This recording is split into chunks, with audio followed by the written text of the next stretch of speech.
From Pacifica, this is Democracy Now! We are deeply concerned about the latest break in the ceasefire and the aggression that these separatists, with Russian backing, Russian equipment, Russian financing, Russian training, and Russian troops are conducting. And we will continue to take the approach that we've taken in the past, which is to ratchet up the pressure on Russia. As fighting intensifies in eastern Ukraine, the Obama administration is now considering directly arming Ukrainian forces against Russian-backed rebels. This comes as former Soviet leader Mikhail Gorbachev accuses the West of dragging Russia into a Cold War. We'll speak with Russia expert Professor Stephen Cohen. Then to turmoil in North Africa and the Middle East. The general impression is that the country is very close to total chaos, and that if they miss this opportunity, it's very difficult to imagine that there will be a situation in a country that will allow easily to start a new process. As Libya faces its worst crisis since the U.S.-backed ouster of Muammar Gaddafi in 2011, we'll look at the region in tremendous turmoil from Syria to Iraq to Lebanon to Yemen to Saudi Arabia to Egypt. We'll speak with Professor Vijay Prashad. All that and more coming up. Welcome to Democracy Now!, democracynow.org, The War and Peace Report. I'm Amy Goodman. President Obama's unveiled his $4 trillion budget proposal for next year, asking Congress to raise taxes for the wealthy and corporations to help fund education and fix crumbling infrastructure. The plan includes tax cuts for some poor and middle-class families. It also seeks to recoup losses from corporations that stash an estimated $2 trillion overseas by taxing such earnings at 14%, still less than half of the 35% rate for profits made in the United States. The budget takes aim at the high cost of prescription drugs, proposes a new agency to regulate food safety, and seeks $1 billion to curb immigration from Central America. It also calls for a 4.5% increase in military spending, including a $534 billion base budget for the Pentagon, plus $51 billion to fund U.S. involvement in Syria, Iraq, and Afghanistan. Speaking at the Department of Homeland Security, Obama said across-the-board cuts, known as sequestration, would hurt the military. Just last week, top military officials told Congress that if Congress does nothing to stop sequestration, there could be serious consequences for our national security at a time when our military is stretched on a whole range of issues. And that's why I want to work with Congress to replace mindless austerity with smart investments that strengthen America. And we can do so in a way that is fiscally responsible. The United States and coalition forces have continued their bombardment of Islamic State militants in Iraq and Syria. On Monday, U.S. Central Command reported 27 airstrikes in the past 24 hours, including 9 near Kobani, Syria, and 17 across Iraq. Meanwhile, the Britain-based Syrian Observatory for Human Rights said airstrikes by the Syrian government targeting rebel-held areas killed over 40 people. A U.S. drone strike has reportedly killed 4 people traveling in a car in southeastern Yemen. Unnamed local sources identified the victims as al-Qaeda suspects. It was the 3rd such attack to hit Yemen in a week, including last Monday's strike, which killed a 12-year-old boy. Meanwhile, the latest tally from the Bureau of Investigative Journalism shows U.S. drone strikes have killed nearly 2,500 people since President Obama took office, including more than 300 civilians. Obama's overseen nearly 9 times as many strikes in Pakistan, Yemen, and Somalia as his predecessor, George W. Bush.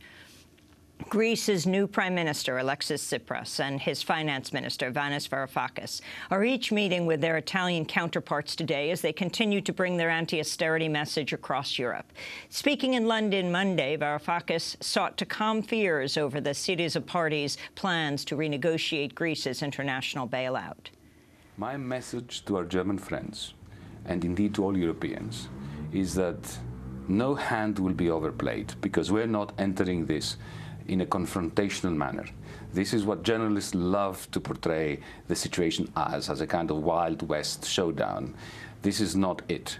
What we have here is different European governments with a common objective, and that is to strike a mutually beneficial deal, one that minimizes the cost of this crisis for the average European, not for the Greeks, not for the Germans, but thinking from a European perspective. In an interview with the Financial Times, Varoufakis appeared to back down on Syriza's call for debt write-off, suggesting Greece could swap its debts for bonds linked to economic growth. Varoufakis later issued a clarification saying, if we need to use euphemisms and financial engineering tools, we will. The bottom line, however, is the same, he said. Meanwhile, a government minister has vowed the new government will use its veto to block a massive free trade deal between the United States and European Union. Critics of the pact, known as TTIP, or the Transatlantic Trade and Investment Partnership, say it would sacrifice environmental and safety regulations for the benefit of corporations. Greek Minister Georgios Kartrougalos said to the news network Euractiv, a Syriza-led parliament would veto the deal in what he called a gift to all European people.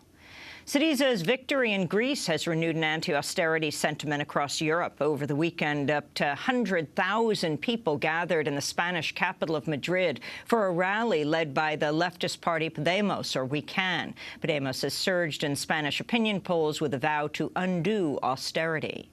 In related news, Croatia has canceled the debts of its poorest residents. Under a new government plan, an estimated 60,000 low-income residents will see their debts absorbed by creditors, including local banks, major telecommunications providers, and city governments. The move comes after more than 300,000 Croatian citizens saw their bank accounts blocked last summer due to debt. The anti-Islam Pegida movement has held its first-ever march in Austria, but the roughly 250 supporters who gathered in Vienna were heavily outnumbered by thousands of counter-demonstrators. In the German city of Frankfurt, meanwhile, about 1,200 Pegida critics confronted a rally of 85 supporters and threw eggs at Pegida organizer Heidi Mund. U.S. oil workers have launched their largest strike in 35 years amidst demands for safer conditions, higher pay, and better health care. Nearly 4,000 members of the United Steelworkers Union walked off the job Sunday at 9 sites, which supply about 10% of the United States refining capacity. One refinery in California shut down while managers have taken over operations at several other sites. The strike comes after union negotiators rejected an offer from Shell, which is leading contract talks on behalf of major firms, including ExxonMobil, BP, and Chevron. United Steelworkers says the oil industry is the richest in the world and can afford to address issues including unsafe staffing levels and dangerous conditions, which lead to fires, explosions, and leaks. Here in New York, employees of a top legal nonprofit providing services to the poor have gone on strike. Dozens of attorneys and other employees of MFY Legal Services have walked off the job to demand fair pay, family leave, and manageable workloads amidst high turnover and an increasing number of cases. Employees say managers have taken illegal steps against the union, including eavesdropping at a meeting. Freed Al Jazeera journalist Peter Gresti has spoken out after 400 days in Egyptian prison. Gresti and 2 of his Al Jazeera colleagues, Mohammed Fahmy and Bahar Mohammed, were jailed for spreading false news on behalf of the Muslim Brotherhood, which the government considers a terrorist organization. They were arrested as part of a crackdown on Al Jazeera after a coup against Muslim Brotherhood President Mohamed Morsi in 2013. Speaking in Cyprus, where he was flown following his release, Gresti described the lead-up to his release. I went for a run, and the prison warden called me over and told me that, you know, it's time to pack your stuff. I said, what do you mean? He said, you're going? I said, well, where? To another prison. He said, no. The embassy's coming. They'll be here in an hour. Get your stuff and go. And I can't tell you that real mix of emotions that was boiling inside. As I said to you a moment ago, sense of relief and excitement, but also real stress at having to say goodbye to my colleagues and friends, the people who've really become family inside that prison. Canada's foreign minister, meanwhile, has said the release of Canadian-Egyptian journalist Mohammed Fahmy is imminent after Fahmy agreed to renounce his Egyptian citizenship. Fahmy could be released within hours. A new Egyptian law allows imprisoned foreigners to be deported. Peter Gresti is Australian. The fate of the 3rd Al Jazeera journalist, Bahar Mohammed, remains unclear as he's an Egyptian citizen. The parents of 43 Mexican students missing since September have taken their struggle for answers to the United Nations. The parents traveled to Geneva, where the UN Committee on Enforced Disappearances is considering Mexico's record. Speaking to reporters as he wore a T-shirt showing his missing son, Bernabe Abrejan de la Cruz called for international help to uncover the students' fate. Decidimos venir aquí en esta reunión We've decided to come here, to this committee, to get some support and to really obtain justice, given the fact that our government is not able to do anything. So we came here so that human rights at the international level will force the government to let us, the 43 families' parents, know the truth and find our children, our beloved ones, and end this torture. So far, the remains of just one of the missing students have been identified. Last week, the Mexican government said the students were murdered on the orders of a drug cartel, which mistook them for a rival gang. But the account contradicts published reports that directly tie government officials to the students' disappearance. A new report published Sunday by the Mexican magazine Proceso accuses Mexican authorities of torturing and beating more than 24 municipal police officers in order to force them to confess to a role in the students' disappearance. The United Nations has expanded sanctions against Venezuelan officials and their family members. The U.S. refused to name the officials who will now be banned from receiving visas due to alleged involvement in human rights violations and corruption. Venezuelan President Nicolás Maduro criticized the restrictions. No dejemos que un imperio. We will not allow an empire that has kept us and all of Latin America and the Caribbean in its sights, an empire that has hated and has schemed against the Bolivar document for 200 years to attempt to create the right to punish Bolivar's homeland, to threaten Bolivar's homeland. More than 4,000 people have submitted claims for compensation over a deadly ignition switch defect General Motors took over a decade to address. Kenneth Feinberg, who's overseeing the Compensation Fund for Victims, said many of the claims have been deemed ineligible due to a lack of documents. Feinberg, who also oversaw compensation to victims of 9/11 and the BP oil spill, said 120 claims have so far been approved. So far, we have found 51 deaths and 69 physical injury claims eligible to be paid. Those are the statistics so far. Not one eligible claimant, not one, has yet refused the money and decided to litigate. So I think we're doing something right. In a victory for the open Internet, the chair of the Federal Communications Commission is set to propose regulating Internet service as a public utility. FCC Chair Tom Wheeler is expected to submit a proposal to fellow commissioners this week that would deem Internet access a telecommunications service under Title II of the Communications Act, a step long demanded by advocates of net neutrality, the principle of a free and open Internet. In his statement, the group Free Press called Wheeler's move, quote, one of the most important victories for the public interest in its history. And the family of a teenage girl shot dead by Denver police last week have demanded a federal investigation into the killing of Jesse Hernandez. Police say Hernandez, who is 17, drove a stolen car toward an officer. The shooting marked at least the 4th time in 7 months Denver police have fired at a moving vehicle, despite a policy urging officers to try to move out of the way instead of shooting. In a statement, Hernandez's parents said, quote, we are dismayed that the Denver Police Department has already defended the actions of the officers and blamed our daughter for her own death, even while admitting they have very little information. In recent months, police killings have torn apart communities across this nation, and this unjustified shooting of our daughter is the only latest sign of an issue that requires federal oversight, they said. And those are some of the headlines. This is Democracy Now!, democracynow.org, The War and Peace Report. I'm Amy Goodman. And I'm Aaron Matte. Welcome to our listeners and viewers around the country and around the world. The UN has raised the death toll from fighting in eastern Ukraine to over 5,300 people since last April, following the ouster of Ukrainian President Viktor Yanukovych 1 year ago this month. Another 1.5 million people have been displaced. According to Russian-backed rebels in Donetsk, shelling in eastern Ukraine has killed at least 8 people and wounded 22 others in the past day. Ukraine says 5 more of its soldiers have died. This comes as the White House now considers arming Ukraine in its fight against Russian-backed separatists. Washington already supplies non-lethal military equipment to Ukraine, but there is a growing push to send arms, from rifles to anti-tank weapons. On Monday, State Department spokeswoman Jen Psaki was asked about U.S. policy. There are a whole plethora of reports out this morning that the administration is reconsidering providing lethal assistance to the Ukrainian government. Would you care to address those? Well, Matt, we are constantly assessing our policies on Ukraine to ensure they are responsive, appropriated, and calibrated to achieve our objectives. We are particularly concerned about recent escalating separatist violence and separatist attempts to expand the territory they currently control further beyond the ceasefire line agreed to in Minsk, as well as the increasing toll of civilian and military casualties. Okay, so it sounds like you're not saying no, that these reports are wrong. Is it accurate then to say that this kind of assistance is now part of the conversation? Well, we haven't taken options on or off the table, Matt. It's an ongoing discussion. Obviously, we take into account events on the ground, but I don't have anything to lay out for you in terms of internal deliberations. Well, why would the president want to get into a proxy war with Russia? Well, I don't think anybody wants to get into a proxy war with Russia.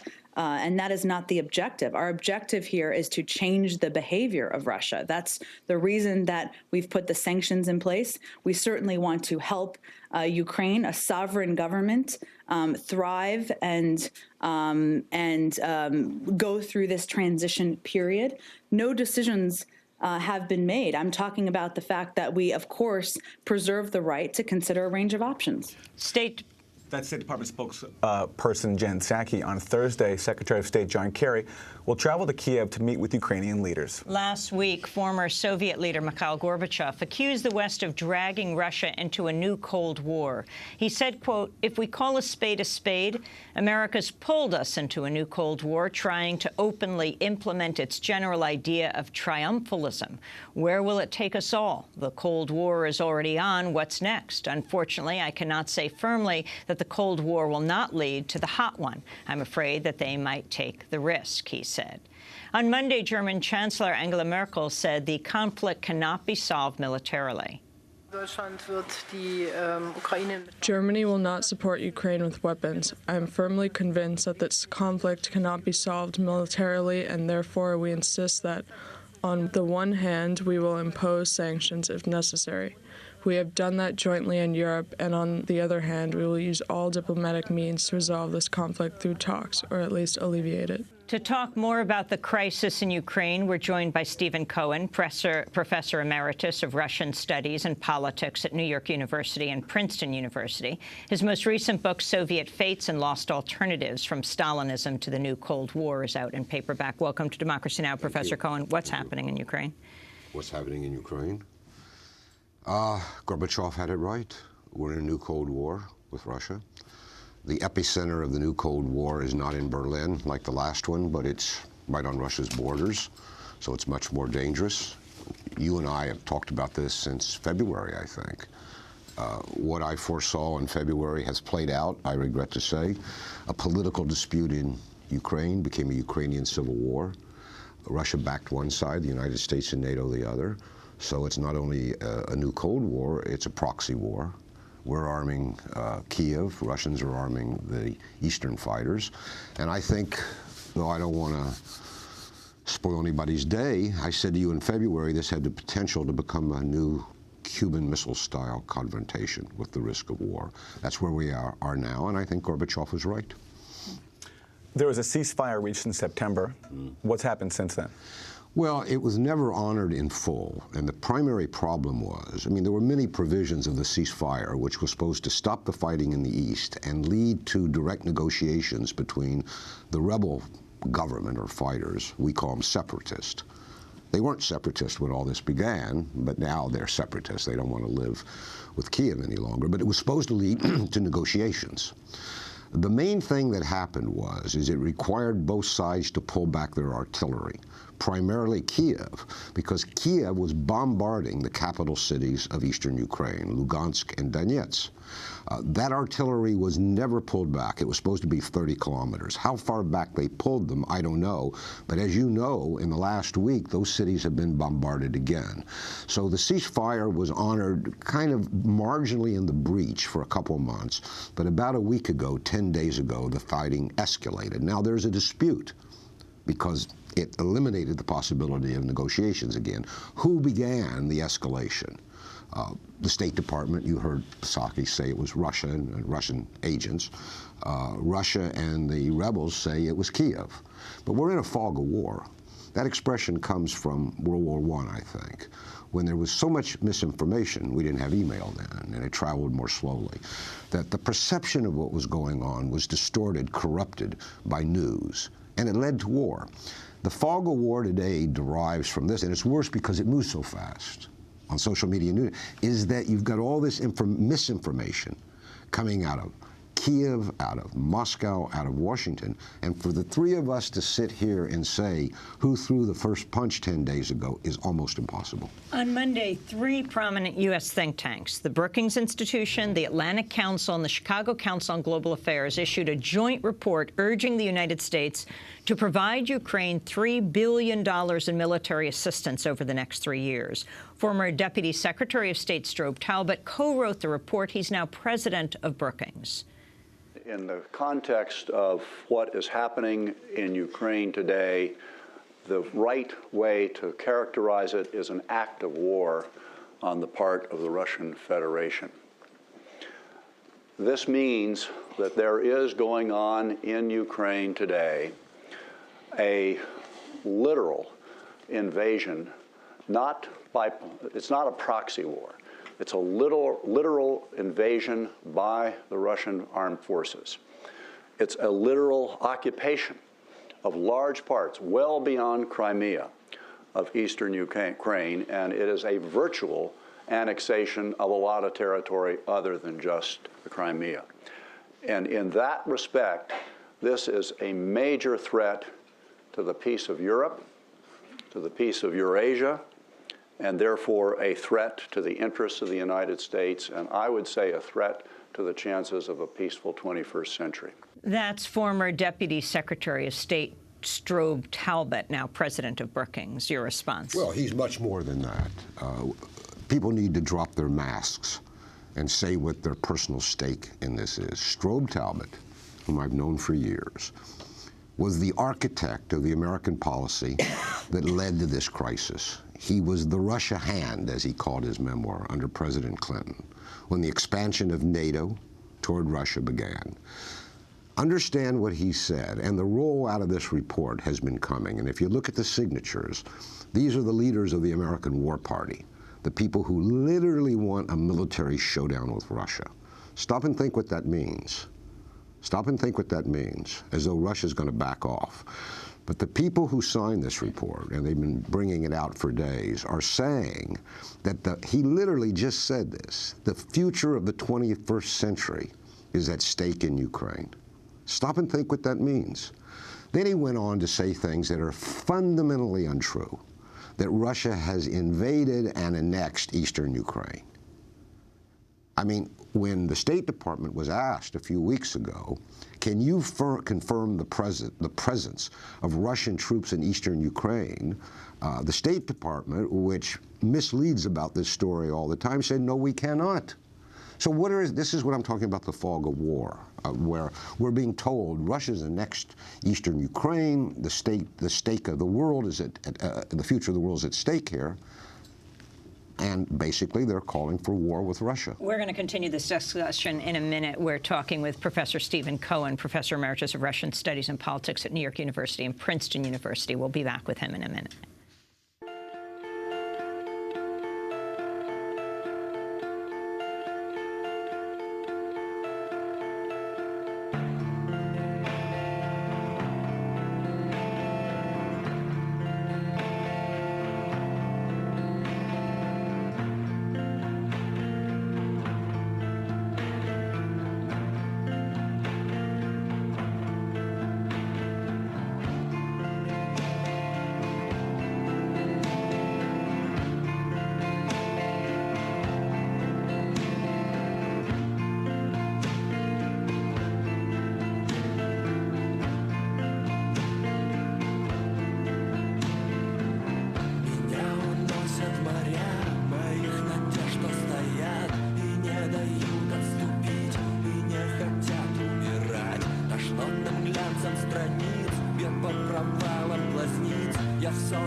Skolko, How Much, by the Russian rock band Lumen, here on Democracy Now!, democracynow.org, The War and Peace Report. I'm Amy Goodman with Aaron Mate. Our guest is Professor Emeritus of Russian Studies and Politics at New York University and Princeton University, Stephen Cohen. His latest book, Soviet Fates and Lost Alternatives, From Stalinism to the New Cold War. Aaron?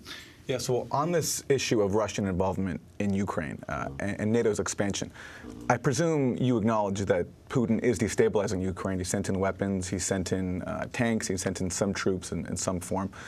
Is the point then that he's acting not to revive the Soviet Empire, but to stop NATO encroachment? Is that your point? That's my short point, but let me ask you a question. 5 million people approximately live in this area of eastern Ukraine. They've lived there for centuries. Their grandfathers, their parents are buried there. Their children go to school there. That is their home. Do they have no humanity or agency? We've taken, not I, but the main press in this country is referring to them as Putin's thugs. Where's the humanity of these people who are dying now, nearly 6,000 of them? 1 million have been turned into refugees. These are people there. Who's doing the fighting? Primarily the folks, the adults of these people. Have they had Russian assistance? Absolutely. Has Kiev had Western assistance? Billions of dollars. General Hodges, I don't know exactly what he does, but he's an American NATO officer, publicly announces he's in Ukraine to train the National Guard. Both sides are involved militarily. But make no mistake, if there was not an indigenous rebellion in eastern Ukraine, there would not be a Ukrainian civil war. Is Putin abetting the East? Yes. Are we abetting the West in Kiev? Yes. Let's go to Hodges for a minute. Last month, U.S. soldiers from the 2nd Cavalry traveled to the Soviet state of Latvia for a military exercise dubbed Atlantic Resolve to train soldiers from Latvia, other Baltic countries, and Poland. In addition, the U.S. brought more than 50 units of military equipment, including 17 armored vehicles, Stryker, that will stay in Europe. Ben Hodges, who you're referring to, is the commanding general of the U.S. Army in Europe. The decision was made last year to leave the equipment to stay in Europe. So more than 200 tanks and infantry fighting vehicles. The decision has not been made yet where they will stay. For sure, some will stay in Germany at an American base, but we are looking at options to put some of them in Latvia or Lithuania, Estonia, Poland, Romania, Bulgaria. That's Ben Hodges, the commanding general of the U.S. Army in Europe. So bringing in former Soviet state Latvia and the others. What does this mean? What? His presence in Latvia? Well, he's in Ukraine now. What it means is we're on the move militarily. We, I mean NATO, but the United States runs NATO. You heard what Strobe Talbot said. We've got to do everything now to defend Ukraine. By the way, he doesn't mention there are 2 Ukraines. What about the people in the East I just mentioned? Have they no humanity? But we are on the verge of war with Russia. Now, you referred to me as emeritus. That means old. That means I remember things. And I remember that when we hit these kind of Cold War extremes, back during the last Cold War, people spoke out in opposition in this country. Not only folks like the 3 of us, ordinary folks, but I'm talking about senators, members of Congress. Even the administration was divided. The New York Times, the Washington Post. We have the silence of the hawks now. The American War Party is on the march. You can see how close we are to literally a military confrontation with Russia, and there is not one word of establishment, mainstream opposition in this country. So, is this good or bad? Do we go to war? Did we have a debate before we invaded Iraq? We did. And those of us who opposed it lost the debate. But we had a debate. That's democracy now? Not today. Not in the United States. There is no debate whatsoever.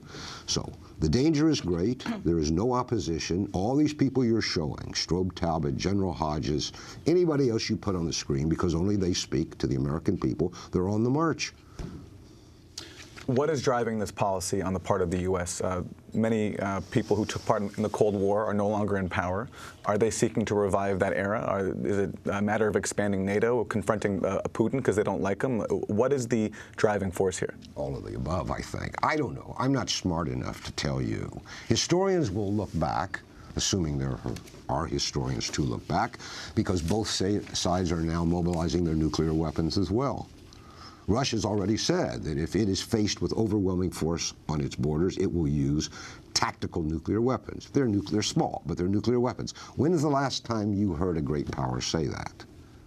We say, Obama, our president, says we're modernizing our nuclear weapons. What does that mean? We're redeploying them, pointing them even more at Russia. Why is this happening in the United States? I don't know. I think there's a lot of factors mixed in, a kind of ideological hangover from the old Cold War, but the demonization of Putin has become so extreme in this country. I do not recall, and I entered this field back in the 60s, the United States ever demonizing a Soviet communist leader the way our leaders do. Obama, Mrs. Clinton, referring to him as a Hitler. Look, if Putin is Hitler, clearly we have to go to war. That's the logic. Is it not? Is it not? And where are the voices that say this is crazy? He may be a Russian nationalist. He may be threatening, but Hitler? During an interview on CNN that aired Sunday, President Obama acknowledged the United States played a role in the ouster of Ukraine's elected President Viktor Yanukovych last February. Mr. Putin made this decision around Crimea and Ukraine, not because of some grand strategy, but essentially because he was caught off balance by the protests in the Maidan and Yanukovych then fleeing after we had brokered a deal to transition power in Ukraine. President Obama's comments made headlines in Russia. This is Russian Foreign Minister Sergei Lavrov. I have two comments which are important. There has been confirmation that the United States was directly involved from the very beginning in this anti-government coup d'etat, and President Obama literally called it the transition of power. Secondly, I'd like to note that Obama's rhetoric shows Washington's intention to continue doing everything possible to unconditionally support Ukraine's authorities, who have apparently taken a course towards a military solution to the conflict. That's the Russian foreign minister, and before that, President Obama. Yeah. President Obama said something that undoubtedly he was later told he shouldn't have said because he wasn't clear what he was referring to. Many people have argued that the United States organized a coup in February to overthrow the president of Ukraine and bring to power this new pro-American, pro-Western government. I do not know if that's true, but what Obama said leads people to think that's what he was acknowledging. He wasn't. Here's what happened, and he's right about Crimea. He just let the cat out of the bag here. An agreement was brokered in February. Everybody think back, it's only 1 year ago. Foreign ministers of Europe, as violence raged in the streets of Kiev, rushed to Kiev and brokered a deal between the sitting president and the opposition leaders, Yanukovych, that he would form a coalition government and call new elections in December. And everybody thought, wow, violence averted. We're back on a democratic track. And what happened? The next day, mobs took to the streets, stormed the presidential palace. Yanukovych, the president, fled to Russia. But we now know that when that deal was struck by the European ministers, Putin and Obama spoke on the phone. And Putin said to Obama, "Are you behind this?" And Obama says, "I am. Let's get back on peaceful track." And then he asked Putin, "Are you behind it?" And Putin said 100%. And the next day this happened. So something happened overnight. Obama lost control of the situation. He didn't know what was going on. But when he says that they negotiated a peaceful transition to power, he's not referring to the overthrow of Yanukovych. He's referring to the deal he signed on to keep the Ukrainian president in office for another 8 or 9 months until national elections. So he's now confirmed the Russia dark suspicions that the CIA or somebody carried out a coup. I'm sure he regrets having said that, but it is completely unclear to me I voted for him twice, whether President Obama understands what's going on in Ukraine, because he said a number of things that are so divergent from the historical record that either he's getting bad advice or he's not paying attention. I don't know which. Can you sketch out for us the fighting that has taken place since April? The UN now says the death toll is over 5,300. Samantha Power, the U.S. ambassador to the UN, has praised Kiev's response and said that they've practiced remarkable, almost unimaginable restraint in their attacks on the separatists. Well, it makes me ashamed to be an American citizen. Let's remember that when Ambassador Power was not Ambassador Power, she was the great architect and ideologue of the responsibility to protect civilians, correct? Everybody's familiar with that. Explain it briefly. Well, you explain it. You've done it on your show. Well, it means that the United States is obliged to do everything it can to prevent a humanitarian disaster resulting either from natural or warlike measures. And that's been American official policy since Clinton. Now, whether it's a wise policy or not, I don't know. But the architect of it now says what's going on in eastern Ukraine, and there are a lot more than 5,000 dead. Even the UN has said we really don't know, but let's say 5,300. There's also 1.5 million refugees, most of them to Russia, but some to other parts of Ukraine. And the United States is saying, in the State Department, in the White House, and in the UN with Samantha Powers, Kiev has been restrained. All right, back up. What has Kiev called since April its military operation in the East? An anti-terrorist operation. Literally, those are the words. If I declare that you are a terrorist, not a rebel, not a political opponent, but you are a terrorist, I don't talk to you, I kill you. And that is what Kiev has been doing with American support. It's been destroying the civilian centers of eastern Ukraine. Have the rebels fought back? Have they killed the Ukrainian army members? Absolutely. But what in the world are we doing supporting a government that's bombing civilians? And by the way, Amnesty International, Human Rights Watch, many other organizations have now said these are war crimes, and yet the American government sees no evil. So we just played Angela Merkel, the German chancellor, earlier. She said Germany will not support Ukraine with weapons. She supports sanctions. She says there's only a diplomatic answer. What is the solution, and what do you feel about sanctions? As the front page of the New York Times talks about the arming of U.S. arming Ukraine. You're trotting out every person who's behaved unwisely in a role of leadership and ask me what I think of them. Yeah. Yes. When I think of them, we need some leaders. Now, I thought when I first visited you in February or January that the solution was the Chancellor of Germany, Merkel. Why? Because Germany is the powerhouse of Europe. Because Merkel speaks Russian and German, and Putin speak Russian and German. They can talk like you and I talk. They understand nuances. Merkel has said all along, this cannot be resolved by military means. There must be negotiations. And yet, politically, she supported every escalation of the crisis. Why has she done that?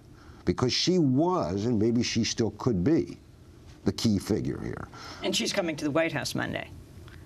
Yeah, but she's been in Ukraine. She's been everywhere. She moves. There's distance between the White House and Berlin, no question. Merkel could end this. Or she could go a long way. She could put her foot down. No more sanctions. No more NATO involvement.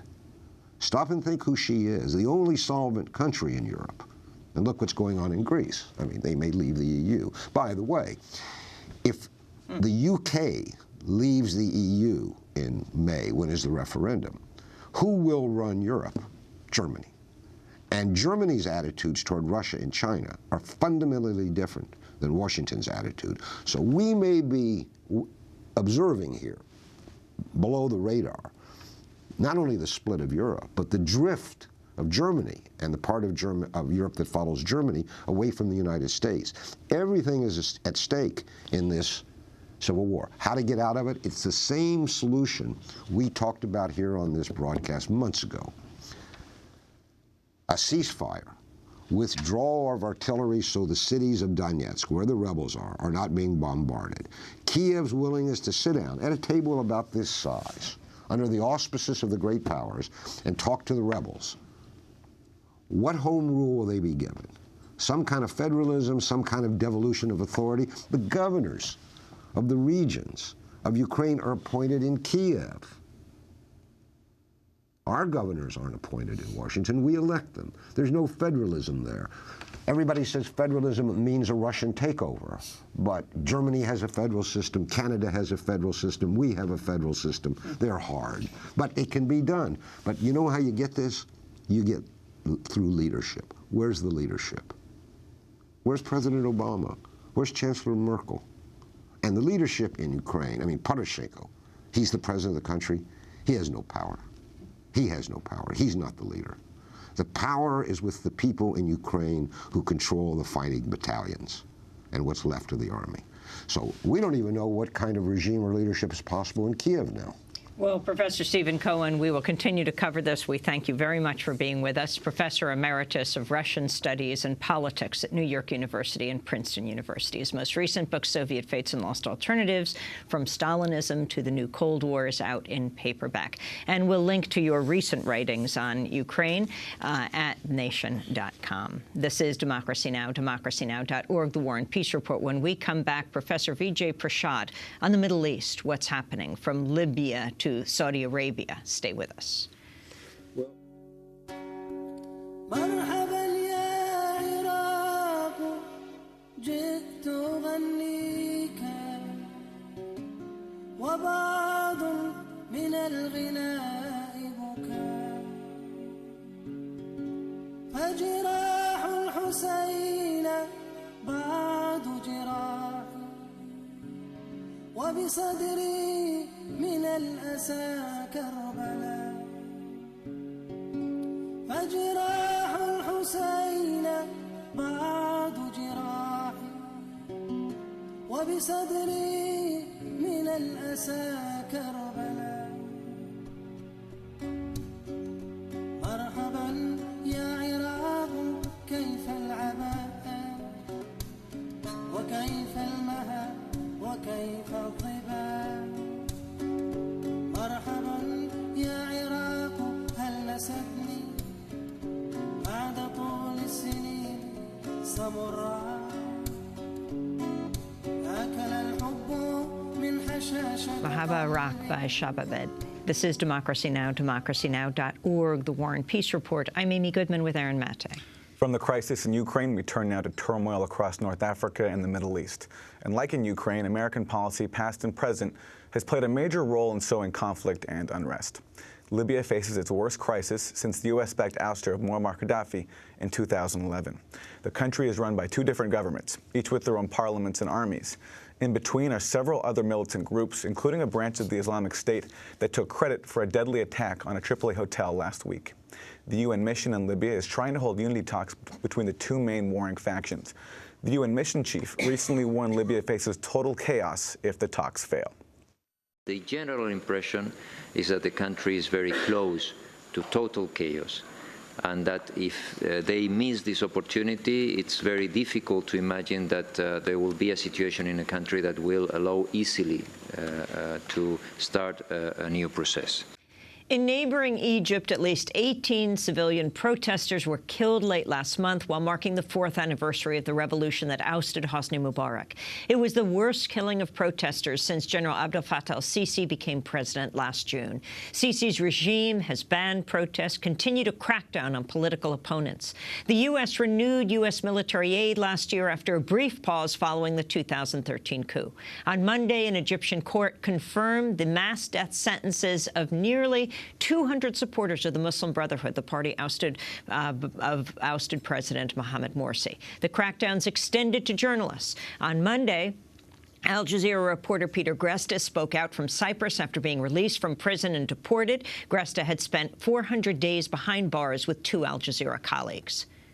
Look, I can't tell you how relieved I am at being free. I mean, I really didn't expect that. We were settling in for a period of months behind prison for the retrial, and so to be out now today with just a few minutes' notice really is just extraordinary.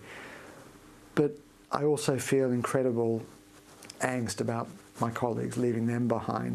Peter Greste's colleague, Egyptian-Canadian Mohamed Fahmy, appears close to release and deportation after renouncing his Egyptian citizenship. The fate of the third Al Jazeera prisoner, Bahar Mohammed, is unclear as he is an Egyptian citizen. Meanwhile, Iraq is coming off its deadliest month in years. The United Nations says over 1,375 people were killed in January. In an interview last week, outgoing Defense Secretary Chuck Hagel said the U.S. might need to send non-combat troops to Iraq for the ongoing campaign against the Islamic State. In Syria, the world's worst humanitarian crisis, the U.S. has backed off its calls for the ouster of President Bashar al-Assad. Despite training opposition fighters, U.S. actions in Syria now target the Islamic State, not the Assad government it once threatened to strike. As the U.S. wages its bombing campaign against ISIS, the militant group continues to kill foreign hostages, most recently 2 Japanese nationals. In Syria's neighbor Lebanon, Hezbollah and Israel exchanged fire last week in one of their most violent clashes since the 2006 war. The incident was followed days later by a Washington Post report that the CIA and its Israeli counterpart, the Mossad, assassinated a senior Hezbollah leader 7 years ago this month.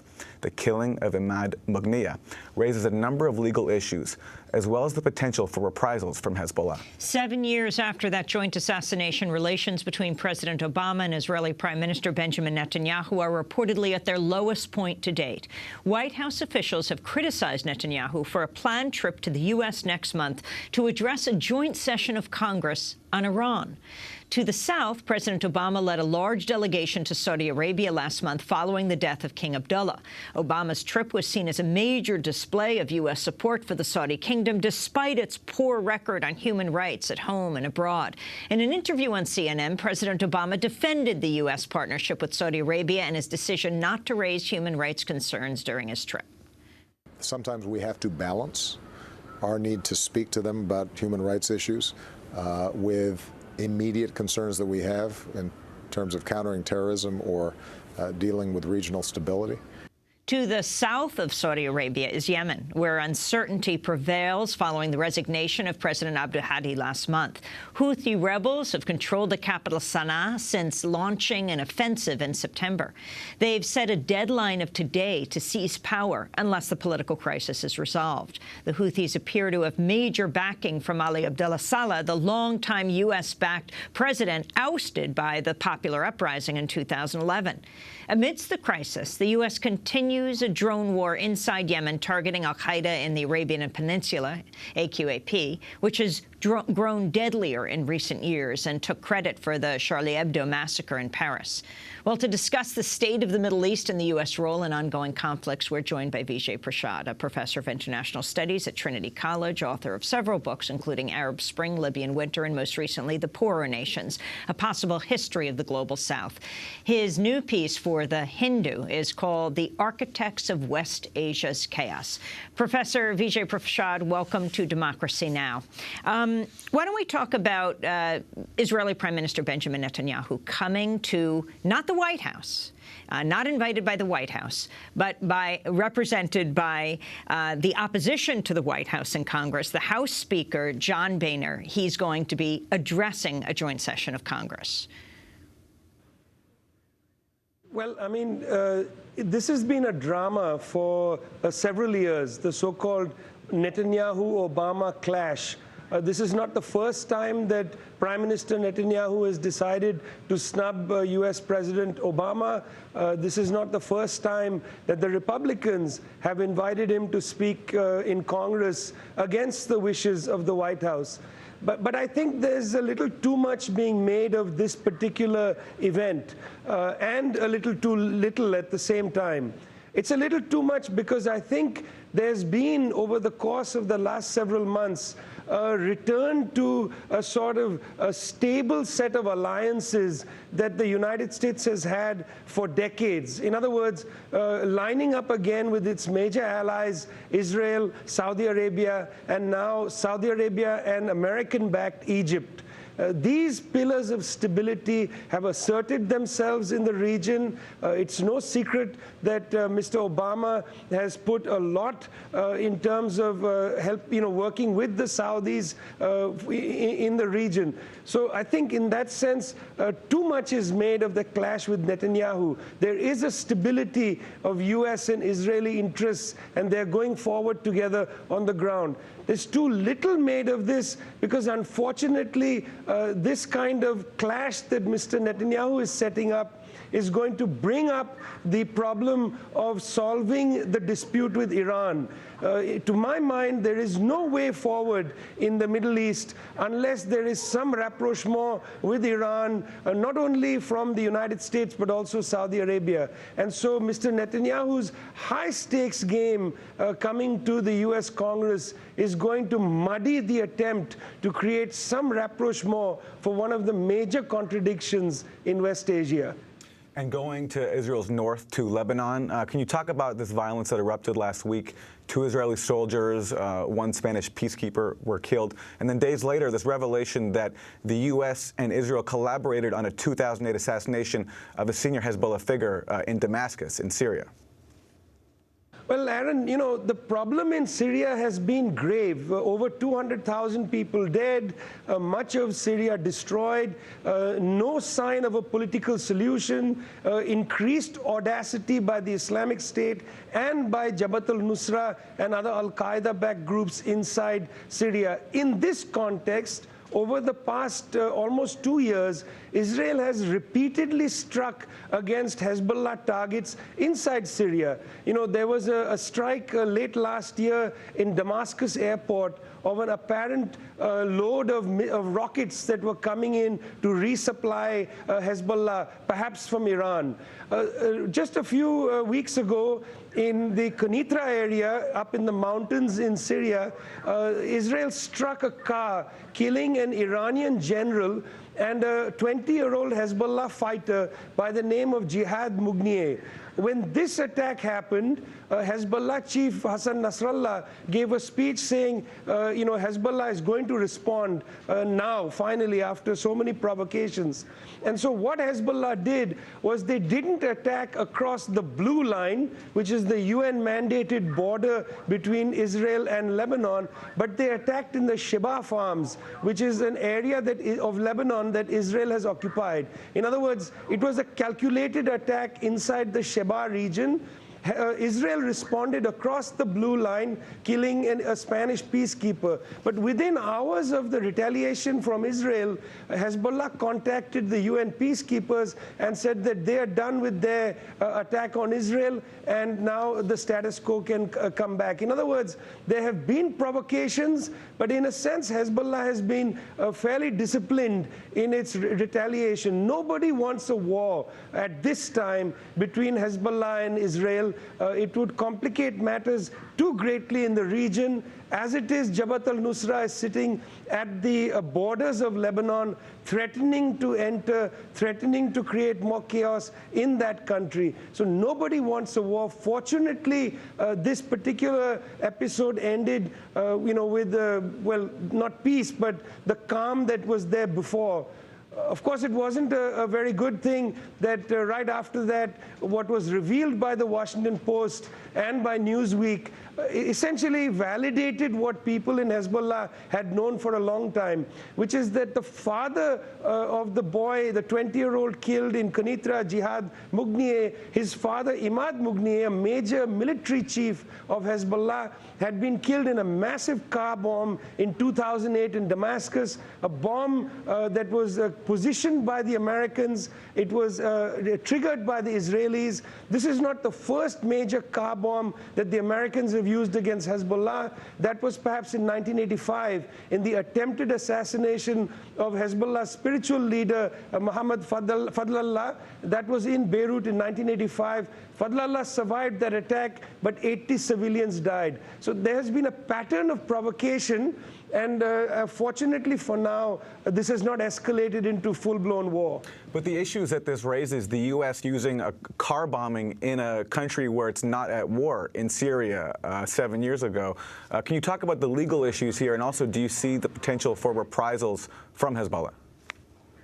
Well, firstly, Aaron, as I said, this is not the first time that the United States has used a car bomb against Hezbollah when it has not been itself at war. In 1985, the bombing in Beirut was an enormous car bomb. It was placed by American intelligence and British intelligence. So there's been a pattern of utilizing this kind of assassination strategy against Hezbollah targets. Not only Hezbollah targets, by the way, but also inside Iran, against the nuclear people associated with the nuclear program. There were a series of assassinations 2 years ago, relatively unexplained.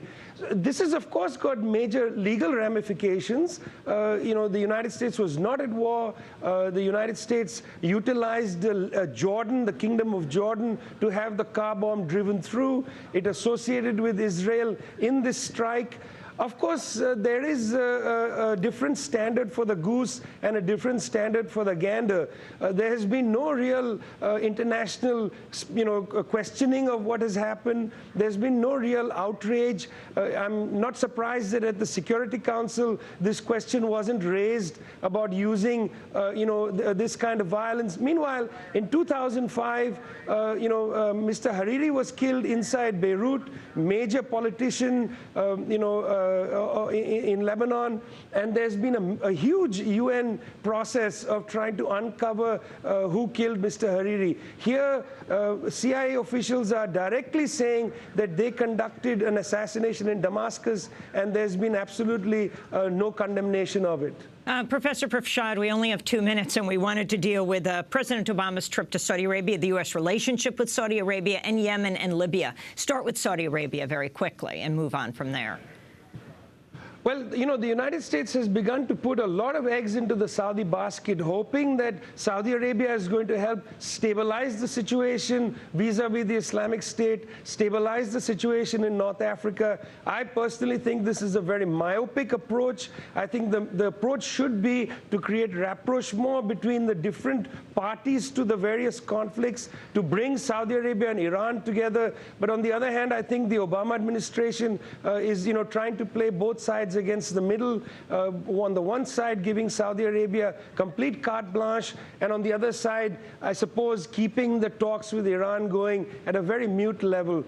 Libya is a victim of this Arab Cold War, where the regional entities are utilizing Libya as a battleground for their own particular, forward policy, whether it's Saudi Arabia and Egypt on one side or Turkey and Qatar on the other. I mean, the West is largely absent from Libya, having used that as a laboratory to prove that it can conduct a military strike and create a good outcome. In fact, the opposite is demonstrated. The West is entirely absent, and as you know, the American embassy is no longer in Libya. The American embassy to Libya is based in Malta, and there's no emphasis from the West to try to once again bring parties together. It is a very dangerous situation, which is why the UN envoy has repeatedly said over the course of several months that we are near total chaos inside Libya. It's a real scandal, and I wish there was more reporting, more care about what's happening to a country that was destroyed by a war prosecuted by NATO. And finally, the U.S. drone strikes in Yemen. Well, it's clear to people who observe Yemen that until the U.S. drone strikes, until the U.S. invasion of Iraq, al-Qaeda had been largely vanquished in Yemen. And it was because of Abdullah Saleh, his own vendetta against the Zaidi people.